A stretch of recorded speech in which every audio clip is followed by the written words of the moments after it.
Associate Minister of Social Development. Is she concerned about the warning of Heather Henare that waiting lists for places in women's refuges may have to be contemplated as a result of cuts in government funding? The Honourable Tariana Turia. No, I would be concerned if that statement was true. But due to the fact that since the 2007-2008 financial year, the government has in fact increased National Collective of Independent Women's Refuges National Office Core funding by 25%, and in addition, overall funding to refuges both part of and separate to the collective has increased by 43%. Carol Beaumont. Mr. Speaker, why did she cut $382,000 of funding to the National Collective of Independent Women's Refuges, which was used to fund the baseline activities of most of the women's refuges around New Zealand, including providing short-term safe shelter to women and children escaping violent relationships? The Honourable Tariana Turia.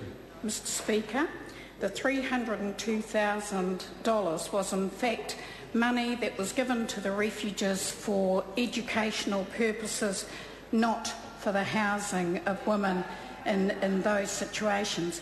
Can I say that the refuges have increased their funding considerably, and that's the issue that you have raised, is that they have had funding cut. Rahui Katene. Thank you, Mr. Speaker. How much funding did members of the National Collective of Independent Women's Refuges receive from the newly established Family-Centred Services Fund? The Honourable Tariana Turia. Mr. Speaker, there were 24 applications from members of the collective, of which 20 of them were successful. I consider that a very good strike rate. Those 20 refuges received something like $1.83 million, and I'm happy to inform the House that this is an increase of 94% for affiliated refuges for the funding that they received, and the other two refuges that received money who are not affiliated received. Do you want to hear the answer or not, or do you want to rabbit on? Order. The other two refuges received $1.1 million. Carol Beaumont. How would the Minister describe the provision of short-term safe shelter to women and children escaping violent relationships?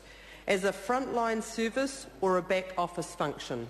The Honourable Tariana Turia. Mr. Speaker, I think I have made it very clear that 94% increase in money to the refuges hardly equates to preventing women from getting safety when they need it. And I also want to point out that there has been a huge investment in frontline services to other family violence providers right throughout the country. Point of order, Speaker, Carol Beaumont. A point of order has been called. I asked a clear question, which was how she would describe the provision of short-term safe shelter to women and children escaping violent services. Would she describe that as a frontline service or a back office function? I don't think she answered that question. My interpretation of the Minister's answer was she confirmed it was a frontline service, but if the Minister wishes to clarify that, I'd be grateful. Mr. Speaker, of course it is a frontline service, and they got 94% extra money to do it. I thank the Minister. Carol Beaumont. Order. I want to hear Carol Beaumont's question. What analysis was or will be undertaken of the impact of cutting funding that pays for short-term safe shelter for women and children escaping violent relationships at a time when family violence continues to rise? The Honourable Tariana Turia. Mr. Speaker, I've answered that question continuously this afternoon. There has been no cut to women's refuge funding. Question number 12, Tim McIndoe.